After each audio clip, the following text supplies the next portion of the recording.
বিৰতিৰ পাছতে breaking news Nagaon জিলা পৰিবহণ বিষয়ৰ কাৰ্যালয়ত ক্ৰিমিনেল ইনভেষ্টিগেশ্যন অৰ্থাৎ CID দল উপস্থিত হৈছে দুৰ্ঘটনা সন্দৰ্ভত CID দলটোৱে চলালে তদন্ত MVR কোঠাত দুৰ্ঘটনাৰ কাৰণ সন্দৰ্ভত চলাইছে তদন্ত জুনমনি ৰাভাৰ সেই দুৰ্ঘটনাৰ কাৰণ সন্দৰ্ভতে এই জেৰা নগাঁও জিলা পৰিবহণ বিষয়ৰ কাৰ্যালয়ত CID দল গৈ উপস্থিত হৈছে আৰু ক্ৰিমিনেল ইনভেষ্টিগেশ্যন ডিপাৰ্টমেণ্টৰ দলটোৱে তন্নতন্নকৈ সকলো দিশ পৰ্যালোচনা কৰিছে জুনমনি ৰাভাৰ সেই দুৰ্ঘটনা সন্দৰ্ভত CID দলটোৱে তদন্ত চলালে MVR কোঠাত দুৰ্ঘটনাৰ কাৰণ সন্দৰ্ভত চলাইছে তদন্ত এই সমগ্ৰ ঘটনা এতিয়া ৰহস্যৰ আৱৰ্ততে আছে 15 দিন অতিক্ৰম কৰি গ'ল জুনমনি ৰাভাৰ ৰাজহুৱা আদ্য শ্ৰাদ্ধ ইতিমধ্যে সমাপন হৈছে মাতৃয়ে কান্দি কান্দি কালিৰ দিনটোত আকৌ এবাৰ উল্লেখ কৰিছে এই কথাটো যে তেওঁৰ কন্যাক হত্যা কৰা হৈছিল ন্যায় বিচাৰে তেওঁলোকে ৰাইজে এতিয়া এই প্ৰশ্নৰ উত্তৰ বিচাৰিছে চৰকাৰৰ পৰা আৰক্ষীৰ পৰা তাৰ মাজতে ক্ৰিমিনেল ইনভেষ্টিগেশ্যন ডিপাৰ্টমেণ্টৰ আন এক তৎপৰতা এবাৰ নগাঁও জিলা পৰিবহণ বিষয়ৰ কাৰ্যালয়ত CID দল গৈ উপস্থিত হৈছে আৰু দুৰ্ঘটনা সন্দৰ্ভত CID দলটোৱে তদন্ত চলাইছে MVR কোঠাত দুৰ্ঘটনাৰ কাৰণ সন্দৰ্ভত চলাইছে তদন্ত আমাৰ জ্যেষ্ঠ সাংবাদিক নীলোৎপল বৰা নগাঁৱৰ পৰা আছে ফোন লাইনত নীলোৎপল অধিক জানিব বিচাৰিছো নিশ্চয় প্ৰাঞ্জল এই মুহূৰ্তৰ বিগ ব্ৰেকিং নিউজ যে CID দল আহি উপস্থিত হৈছে নগাঁও জিলা পৰিবহণ বিভাগৰ কাৰ্যালয়ত আৰু পৰিবহণ বিষয়ৰ কাৰ্যালয়ত উপস্থিত হৈ তেওঁলোকে বৰ্তমান MVR কোঠাত জেৰা চলাইছে যি দুৰ্ঘটনা সংঘটিত হৈছিল তেওঁলোকে সেই যি দুৰ্ঘটনা সংঘটিত ট্ৰাকখন বা যিখন বাহন আছিল জুনমনি ৰাভাৰ সেই বাহনকেইখনৰ দুৰ্ঘটনাৰ কাৰণ সন্দৰ্ভত তেওঁলোকে বিভিন্ন ধৰণৰ তথ্য পাতি বিচাৰিছে আৰু এটা ক'ব লাগিব যে এই দুৰ্ঘটনাটোক লৈ বা এই জুনমনি ৰাভাৰ মৃত্যুক লৈ পেলাই যি এক ৰহস্যৰ সৃষ্টি হৈছে বিভিন্নজনে মন্তব্য কৰিছে যে হত্যা কৰা হৈছে জুনমনিৰ মাতৃয়ে আপুনি ইতিমধ্যে উল্লেখ কৰিছে যে তেওঁ অভিযোগ কৰিছে যে জুনমনিক হত্যা কৰা হৈছে ন্যায় লাগে ঠিক সেইদৰে বিভিন্নজনে ক'ব বিচাৰে যে জুনমনি ৰাভাই হয়তো আত্মহত্যা এইটো দুৰ্ঘটনা গতিকে এই সমগ্ৰ বিষয় সন্দৰ্ভত বৰ্তমান CIDয়ে বৰ্তমান তদন্ত অব্যাহত ৰাখিছে CIDয়ে নগাঁও জিলা পৰিবহণ বিভাগৰ কাৰ্যালয়ত আজি উপস্থিত হৈছে CID দল আৰু CIDৰ তৎপৰতা বৃদ্ধি পোৱা দেখিবলৈ পোৱা গৈছে যোৱাকালিৰ পৰা তেওঁলোকে জকলাবন্ধা আৰক্ষী থানালৈ গৈছিলে জকলাবন্ধা আৰক্ষী থানাত তেওঁলোকে যি দুৰ্ঘটনা সংঘটিত যিখন ট্ৰাক বা যিখন বাহন দুইখনে পৰীক্ষা নিৰীক্ষা তেওঁলোকে কৰিছিলে গতিকে এতিয়া MVR পৰা তেওঁলোকে ডকুমেণ্টছ বিচাৰিছে বা বিভিন্ন ধৰণৰ যিহেতু যান বাহন পৰিবহণ বিভাগ নিগমে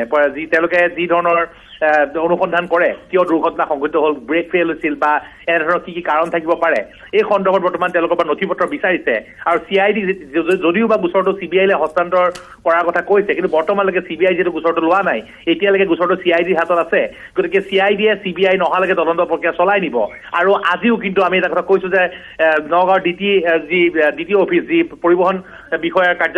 কাৰ্যালয়ত তেওঁলোকে গৈছে তেওঁলোকে তাত গৈ পেলাই অনুসন্ধান কৰিছে আৰু তাত বৰ্তমান সংবাদ মাধ্যমৰ প্ৰৱেশ নিষিদ্ধ কৰা হৈছে প্ৰাঞ্জল আৰু এতিয়া ইয়াৰ পৰা টিমটো হয়তো পুনৰ জখলাবন্ধা যাব পাৰে তাত গৈ পুনৰ অনুসন্ধান কৰিব পাৰে প্ৰাঞ্জল ধন্যবাদ নীলোৎপল এইখিনি তথ্যৰ বাবে মুঠতে এই দলটোৱে পূৰ্ণগতিত অভিযান চলাই আছে নতুন নতুন তথ্য উদ্ঘাটন হোৱাৰ সম্ভাৱনা আছে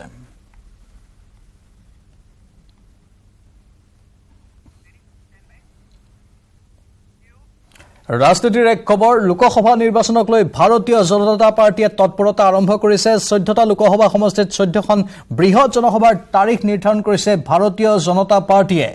নগাঁও লোকসভাৰ জনসভালৈ আহিব দেশৰ প্ৰধানমন্ত্ৰী নৰেন্দ্ৰ মোদী নগাঁৱৰ দিনা বা নগাঁৱৰ কোন তাৰিখত আহিব সেই দিন এই পৰ্যন্ত অৱশ্যে দলটোৱে ধাৰ্য কৰা নাই গুৱাহাটীত 10 জুনত বিজেপিৰ বৃহৎ জনসভা আছে পলাশবাৰীৰ RBHS স্কুলত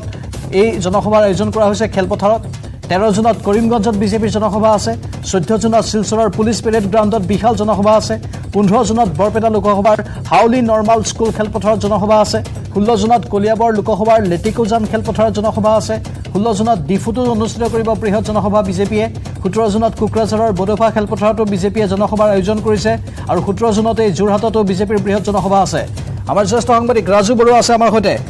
ৰাজু বিজেপিয়ে তৎপৰতা আৰম্ভ কৰিছে ইতিমধ্যে এখন বৈঠক তেওঁলোকৰ হৈছিল বৈঠকতে ঘোষণা কৰিছিল জনসভাৰ আয়োজন কৰা হ'ব আৰু ইতিমধ্যে তাৰিখবোৰ নিৰ্ধাৰণ কৰা হৈছে দেশৰ প্ৰধানমন্ত্ৰীও আহিব প্ৰাঞ্জল সঁচাকৈ বিজেপি যিহেতু তৎপৰ হৈ পৰিছে নিৰ্বাচন কেন্দ্ৰিক তৎপৰতা তেওঁলোকে আৰম্ভ কৰিছে আৰু প্ৰথমেই তেওঁলোকৰ দেশজুৰি জনসম্পৰ্ক অভিযান তেওঁলোকে আৰম্ভ কৰাৰ সমানে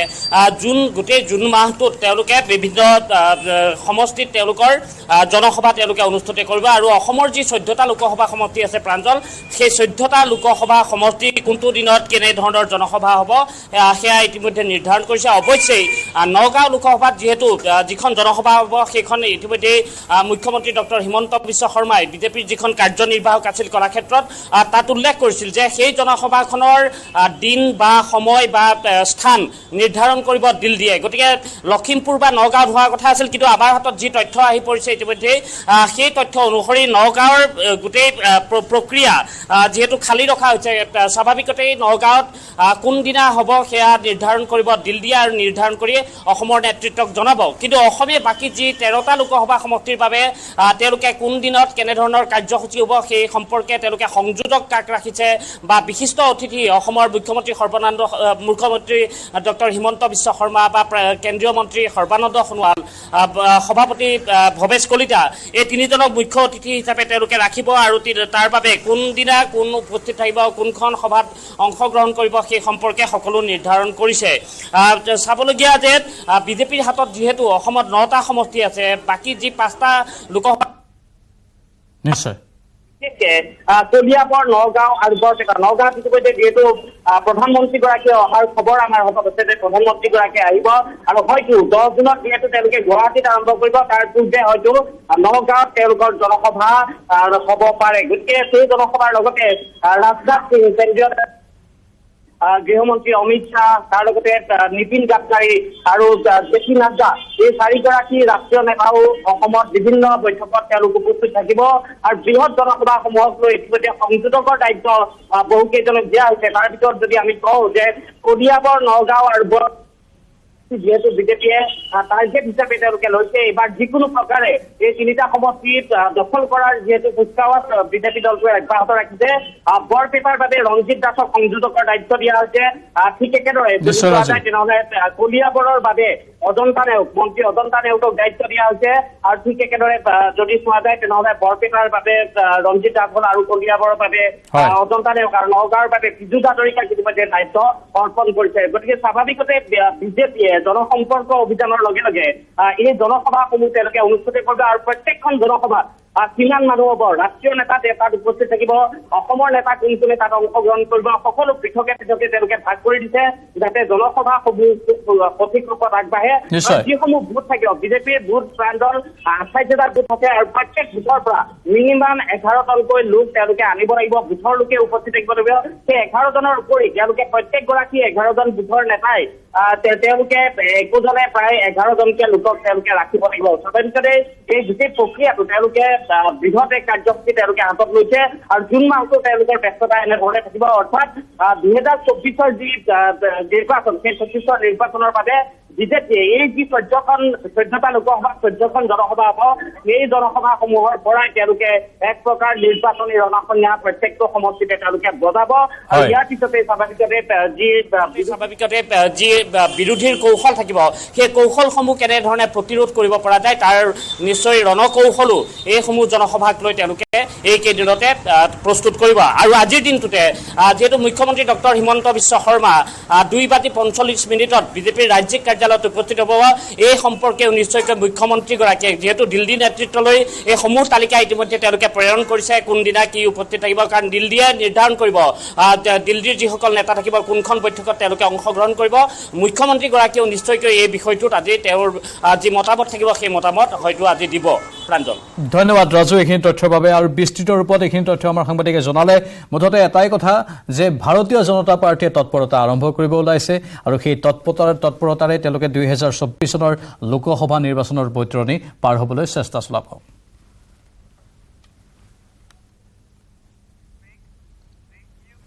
আৰু বাতৰিত এইখিনি সময় হৈছে বাণিজ্যিক বিৰতিৰ কেৱল ষ্ট্ৰং নহয়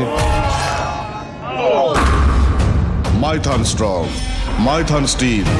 নিৰ্মাণৰ মানদণ্ড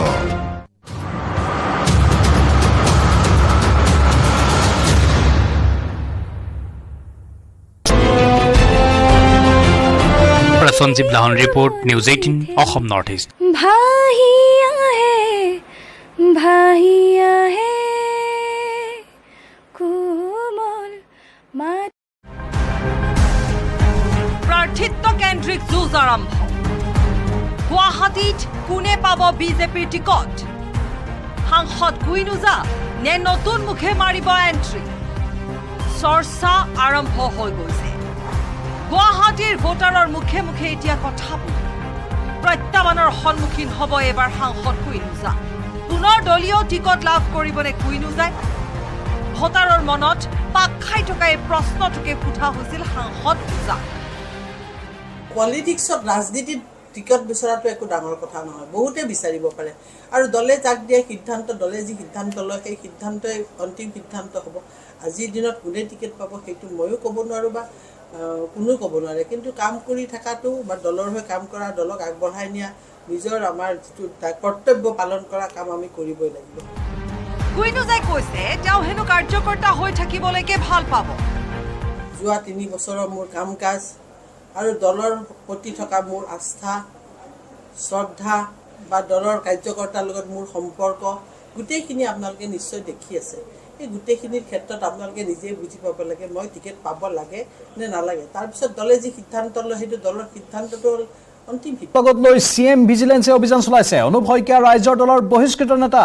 গেমছ ভিলেজত থকা তেওঁৰ ফ্লেটত এই অভিযান চলিছে অনুপ শইকীয়াক লগত লৈ সিএম ভিজিলেন্সে অভিযান চলাইছে SCERT কেলেংকাৰী সন্দৰ্ভত এই অভিযান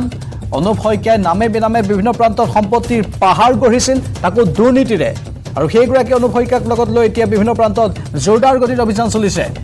গেমছ ভিলেজত থকা তেওঁৰ ফ্লেটত অভিযান চলিছে এই ফ্লেটটোতেই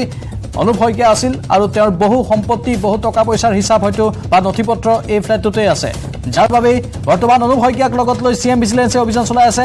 SCERT কেলেংকাৰীৰ নতুন তথ্য উদ্ঘাটন হোৱাৰ পূৰ্ণ সম্ভাৱনা আছে অভিযান পূৰ্ণ গতিত আৰু ক্ষিপ্ৰতাৰে চলাই আছে সিএম ভিজিলেন্সে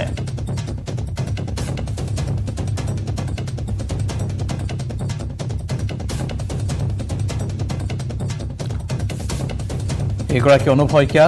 ৰাইজৰ দলৰ এগৰাকী বহিষ্কৃত নেতা কিছু মন্তব্য আহি আছে যদি সম্ভৱ হয় আমি শুনাবলৈ চেষ্টা কৰিম অৱশ্যে সিএম ভিজিলেন্সৰ তৰফৰ পৰা কোনো মন্তব্য এতিয়ালৈকে দিয়া হোৱা নাই সাংবাদিকৰ সন্মুখত কোনো বক্তব্য তেওঁলোকে দিব খোজা নাই কিন্তু অনুপ শইকীয়াক লগত লৈ সিএম ভিজিলেন্সৰ এই অভিযান উৎপল আছে আমাৰ সাংবাদিক যদি সম্ভৱ হয় আমি উৎপলৰ কাষলৈ যাম হয় চাওক এই মুহূৰ্তত হয় প্ৰাঞ্জল এই মুহূৰ্তত আমি পোনপটীয়াকৈ দেখুৱাইছোঁ এইটোত অভিযান চলাইছে আৰু অনুপক ওলাই লৈ অনা হৈছে এই মুহূৰ্তত দেখুৱাইছে সতীৰ্থই আৰু অনুপ শইকীয়া এইগৰাকী RTI কৰ্মী হিচাপে আছিলে ৰাতিপুৱাৰে ভাগৰ পৰা অভিযান চলাইছে আমি তেখেতৰ কোন জড়িত আছিলে এতিয়া নাই পৰৱৰ্তী সময়ত গম পাব এতিয়া ক'বলগীয়া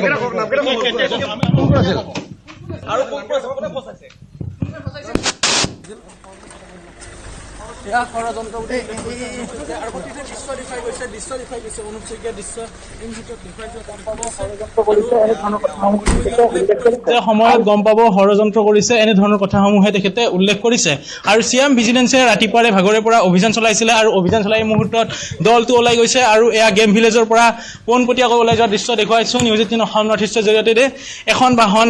সিএম ভিজিলেন্সৰ আৰু আনখন বাহন বশিষ্ঠ আৰক্ষী থানা আৰু বশিষ্ঠ আৰক্ষী থানাৰ লোকসকলেও ইয়াতে ৰাতিপুৱাৰে ভাগৰ পৰা অভিযান চলাইছিলে আৰু এয়া বশিষ্ঠ আৰক্ষী থানাৰ স্থানীয় বাহনখন আছে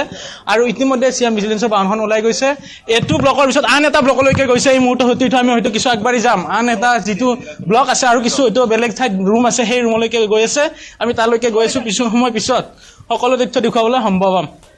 নিশ্চয় আপুনি যাওক উৎপল আৰু কিছু সময়ৰ পাছত অধিক তথ্য আপুনি সংগ্ৰহ কৰি আমাৰ দৰ্শকসকলক জনাব মুঠতে সিএম ভিজিলেন্সে পূৰ্ণ গতিত অভিযান চলাই আছে এইগৰাকী অনুপ শইকীয়াই যিগৰাকী নামে বেনামে বিভিন্ন প্ৰান্তত সম্পত্তিৰ পাহাৰ গঢ়াৰ অভিযোগ আছে সেই সন্দৰ্ভতে তথ্যবোৰ সংগ্ৰহ কৰি আছে দুৰ্নীতিৰে এওঁলোকে নামে বেনামে সম্পত্তিৰ পাহাৰ গঢ়িছিল আৰু সেইগৰাকী অনুপ শইকীয়াক লৈ বৰ্তমান সিএম ভিজিলেন্সে SCERT কেলেংকাৰী সন্দৰ্ভতে ন তথ্য উদ্ঘাটন কৰিবলৈ চেষ্টা চলাই আছে আমি পৰৱৰ্তী সময়ত পুনৰ যাম উৎপল হালৈৰ কাষলৈ ধন্যবাদ জনাইছোঁ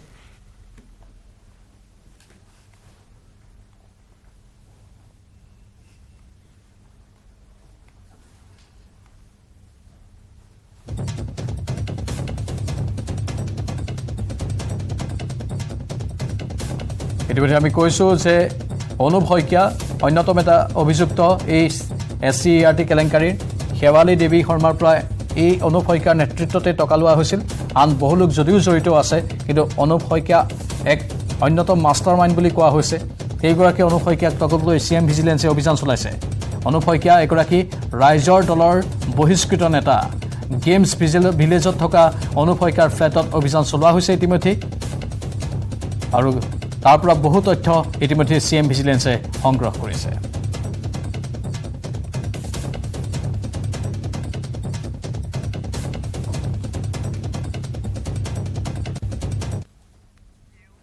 বাতিল নহয় মেডিকেল কলেজৰ স্বীকৃতি উদ্বিগ্নতাৰ কোনো কাৰণ নাই বুলি জনালে স্বাস্থ্যমন্ত্ৰীয়ে এটো নিয়মিত প্ৰক্ৰিয়া কেশৱ মহন্তৰ এই বক্তব্য পূৰ্বেও এনেকৈ এনএমচিয়ে পৰিদৰ্শন কৰে আন্তঃগাঁথনিক লৈ কোনো প্ৰশ্ন উঠিব লগা নাই সিসিটিভি বিকল হোৱাটো টেকনিচিয়ানেহে চাব পদোন্নতিৰ বাবে কিছুমান পদবী খালী হৈছে খালী পদসমূহ পূৰণ কৰিব পৰা যাব সম্প্ৰতি বিষয়টোক লৈ চিন্তা কৰিব লগা নাই বুলি কৈছে স্বাস্থ্যমন্ত্ৰীয়ে আৰু স্বাস্থ্যমন্ত্ৰীৰ এয়া হ'ল প্ৰথমটো প্ৰতিক্ৰিয়া তেওঁ কৈছে যে বাতিল নহয় মেডিকেল কলেজৰ স্বীকৃতি উদ্বিগ্নতাৰ কোনো কাৰণ নাই এই কথা জনাইছে স্বাস্থ্যমন্ত্ৰীয়ে এয়া এটা নিয়মিত প্ৰক্ৰিয়া বুলি তেওঁ উল্লেখ কৰিছে পূৰ্বেও এনেকৈ এনএমচিয়ে পৰিদৰ্শন কৰে আন্তঃগাঁথনিক লৈ কোনো প্ৰশ্ন উঠিব লগা নাই বুলি কৈছে সিসিটিভি বিকল হোৱাটো টেকনিচিয়ানেহে চাব পদোন্নতিৰ বাবে কিছুমান পদবী খালী হৈছে খালী পদসমূহ পূৰণ কৰিব পৰা যাব বুলি কোৱা হৈছে সম্প্ৰতি বিষয়টোক লৈ চিন্তা কৰিব লগা নাই বুলি কৈছে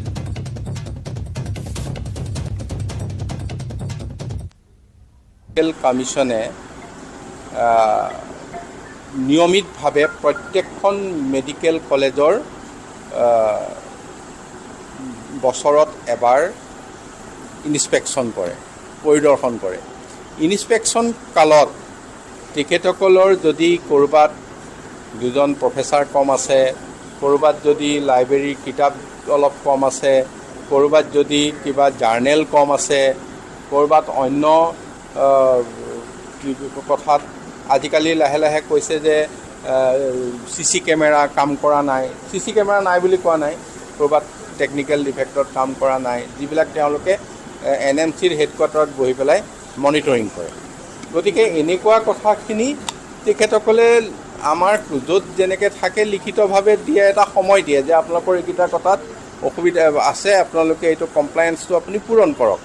আমি তৎকালীনভাৱে সেইখিনি কথা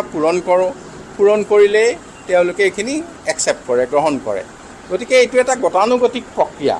এইটো সদায় চলি আছে আগতে সংবাদ মাধ্যমে চাগে গম পোৱা নাছিল এইবাৰ সংবাদ মাধ্যমলৈ গৈছে গতিকে এইটো লৈ পেলাই চিন্তা কৰিবলগীয়া বিষয় নহয় এইটো লৈ পেলাই ইমান এটা পুৰণি মেডিকেল কলেজৰ স্বীকৃতি বাতিল হ'বলগীয়া বিষয় নহয় বা তেখেতসকলে যিখিনি চৰ্ত আমাক কয় সেইখিনি চৰ্ত আমি পূৰণ কৰিব পৰা নোৱাৰা অৱস্থাত অসম চৰকাৰ নাই সকলোখিনি পূৰণ কৰিব পৰা অৱস্থাত আছে গতিকে আমি যদি কিবা এটা কেতিয়াবা সৰু সুৰাক খুটি নাটি থাকে আমি পূৰণ কৰিবই পাৰোঁ তেতিয়া এই বিষয়টো স্বীকৃতি বাতিলৰ বিষয়টো আহিব লগা কথাই নহয় সেইকাৰণে আজিৰ দিনটোত আমাৰ মুখ্যমন্ত্ৰী ডক্টৰ হিমন্ত বিশ্ব শৰ্মা ডাঙৰীয়াৰ এটা সবল নেতৃত্বত এই গোটেইখিনি কথা আমি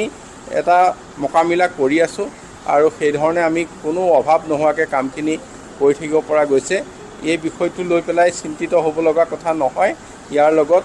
কোনো মেডিকেল কলেজৰ স্বীকৃতি বাতিল নহয় পৰৱৰ্তী খবৰ বুধবাৰে গুৱাহাটী বিশ্ববিদ্যালয়ৰ ফণীধৰ দত্ত প্ৰেক্ষাগৃহত গুৱাহাটী বিশ্ববিদ্যালয়ৰ সংস্কৃত বিভাগৰ উদ্যোগত দ্বিতীয় মুকুন্দ মাধৱ শৰ্মা স্মাৰক বক্তৃতাৰ আয়োজন কৰা হয় এই অনুষ্ঠানত আমন্ত্ৰিত বক্তালোকে ভাষণ আগবঢ়াই গুৱাহাটী বিশ্ববিদ্যালয়ৰ সংস্কৃত বিভাগৰ প্ৰাক্তন মুৰব্বী অধ্যাপক তথা ৰাষ্ট্ৰপতিৰ সন্মানীয় প্ৰমাণ পত্ৰ প্ৰাপক বিশিষ্ট সংস্কৃত পণ্ডিত অধ্যাপক ৰাজেন্দ্ৰ নাথ শৰ্মাই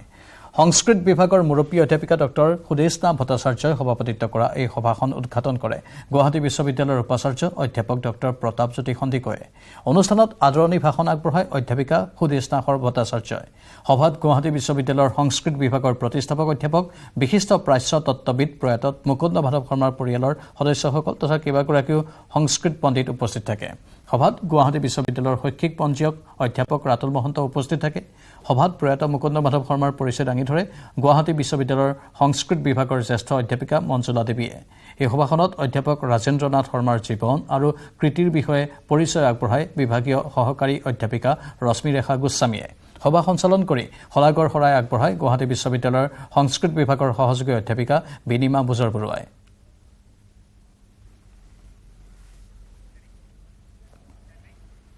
বাতিল হোৱা নাই বৰপেটা মেডিকেল কলেজৰ স্বীকৃতি নেশ্যনেল মেডিকেল কাউন্সিলৰ এয়া এক গতানুগতিক প্ৰক্ৰিয়া বুলি অভিহিত মেডিকেল কলেজ কৰ্তৃপক্ষৰ ফেব্ৰুৱাৰী মাহত এমএনচিয়ে পৰিদৰ্শন কৰিছিল বৰপেটা মেডিকেল কলেজ এই পৰিদৰ্শন কালত মেডিকেল কলেজখনত চিকিৎসকৰ সংখ্যাকে ধৰি কিছু সমস্যাৰ কথা ধৰা পৰিছিল এই পৰিদৰ্শনৰ পিছতে শেহতীয়াকৈ এনএমচিয়ে বৰপেটা মেডিকেল কলেজলৈ এই সমস্যাসমূহৰ সমাধানৰ বাবে ব্যৱস্থা গ্ৰহণৰ বাবে নিৰ্দেশনা পত্ৰ প্ৰেৰণ কৰিছে এই সন্দৰ্ভতে অধিক তথ্য আমাৰ নিৰঞ্জন দাসে সংগ্ৰহ কৰিছে তেওঁৰ প্ৰতিবেদন আগবঢ়াই বিদায় লৈছো এতিয়াৰ বাতৰিৰ পৰা নমস্কাৰ কথা চৰ্চা চলি আছে যে Barpeta medical college, Guwahati medical college আৰু ডিব্ৰুগড় মেডিকেল কলেজৰ স্বীকৃতি বাতিল কৰা হৈছে। নেশ্যনেল মেডিকেল কাউন্সিলে স্বীকৃতি বাতিল কৰিছে। ভাৰতবৰ্ষৰ 150খন মেডিকেল কলেজলৈ আচলতে এনেধৰণৰ জাননী জাৰি কৰা বুলি কথা এটা চৰ্চা চলি আছে। বিশেষকৈ অসমৰ 3খনকৈ medical college, Dibrugarh medical college, Guwahati medical college আৰু বৰপেটা মেডিকেল কলেজ। আমি এই বিষয়ে জানিবলৈ বৰপেটা কলেজত উপস্থিত হৈছিলোঁ। তাত আমি জানিবলৈ পাইছোঁ যে আচলতে তেনেকুৱা কথা নহয়। নেশ্যনেল মেডিকেল কাউন্সিলে ইয়াৰ তদাৰক কৰে, মেডিকেল কলেজসমূহৰ তদাৰক কৰে আৰু ইয়াত কি আহুৱা আছে সেইবিলাক চাই। ঠিক তেনেধৰণে যোৱা ফেব্ৰুৱাৰী মাহত বৰপেটালৈও আহিছিল নেশ্যনেল মেডিকেল কাউন্সিলৰ দল আৰু ইয়াত পৰিদৰ্শন কৰিছিল আৰু এই পৰিদৰ্শন কালত কিছু আহুৱা পাইছিল, যেনে মেডিকেল কলেজৰ যি ফেকাল্টি যিমান পৰিমাণে থাকিব লাগে বা যেনেধৰণে থাকিব লাগে ঠিক তেনেকৈ নাছিল আৰু ঠিক তেনেধৰণে যি মেডিকেল কলেজৰ ডক্তৰৰ উপস্থিতিতো কিছু আহুৱা পাইছিল আৰু কিছু আন্তঃগাঁথনিৰ ক্ষেত্ৰতো আহুৱা পাইছিল আৰু সেই আহুৱাবোৰ পূৰণ কৰিবলৈ বৰপেটা মেডিকেল কলেজক ইতিমধ্যে জাননী জাৰি কৰিছে আৰু বৰপেটা মেডিকেল কলেজৰ কৰ্তৃপক্ষই জানিবলৈ দিয়া মতে এই আহুৱাসমূহ অতি শীঘ্ৰে পূৰণ কৰিব পাৰিব বুলি কৈছে আৰু অতি শীঘ্ৰে পূৰণ কৰিব বুলি কৈছে। আৰু এনেধৰণৰ যি নেশ্যনেল মেডিকেল কাউন্সিলে আচলতে তদাৰক কৰি থাকে যাতে এই যি মেডিকেল কলেজসমূহ আছে যাতে সুকলমে পৰিচালিত হয় আৰু কি আহুৱা থাকে সেই আহুৱাবিলাক পূৰণ কৰিবলৈ দিয়ে। এনেধৰণৰ কথা আচলতে চলি থাকে বুলি কৈছে। এইটো এটা গতানুগতিক প্ৰক্ৰিয়া বুলি কৈছে মেডিকেল কলেজৰ পৰা কৰ্তৃপক্ষই জানিব দিয়া মতে। ঠিক তেনেধৰণে আজি যি বৰপেটাৰ মেডিকেল কলেজ আচলতে নামনি অসমৰ এখন সকলোৰে বাবে অতি প্ৰয়োজনীয় মেডিকেল কলেজ এইখন Fakhruddin Ali Ahmed medical college and hospital. গতিকে এইখন যদি কিবা কাৰণত বন্ধ হৈ যাব লাগে তেনেহ'লে নামনি অসমৰ মানুহৰ কি হ'ব সেইটো চিন্তা হৈছে মানুহৰ। আচলতে সকলোৱে শংকিত হৈ পৰিছে। এই যিটো বাতৰি ওলাইছে এই বাতৰিৰ কথা মতে আচলতে বৰপেটাৰ মেডিকেল কলেজখন Fakhruddin Ali Ahmed medical college hospital বন্ধ হৈ যাব নেকি, এই সকলোৰে মাজত এটা চৰ্চা চলিছে আৰু সকলোৱে আশংকা প্ৰকাশ কৰিছে। কাৰণ এই মেডিকেল কলেজখনতে বহুত জড়িত হৈ আছে, বহু ৰোগী ইয়াত উপকৃত হৈছে। নামনি অসমৰ প্ৰায় ৰোগী ইয়াতে আহি চিকিৎসা কৰে আৰু এই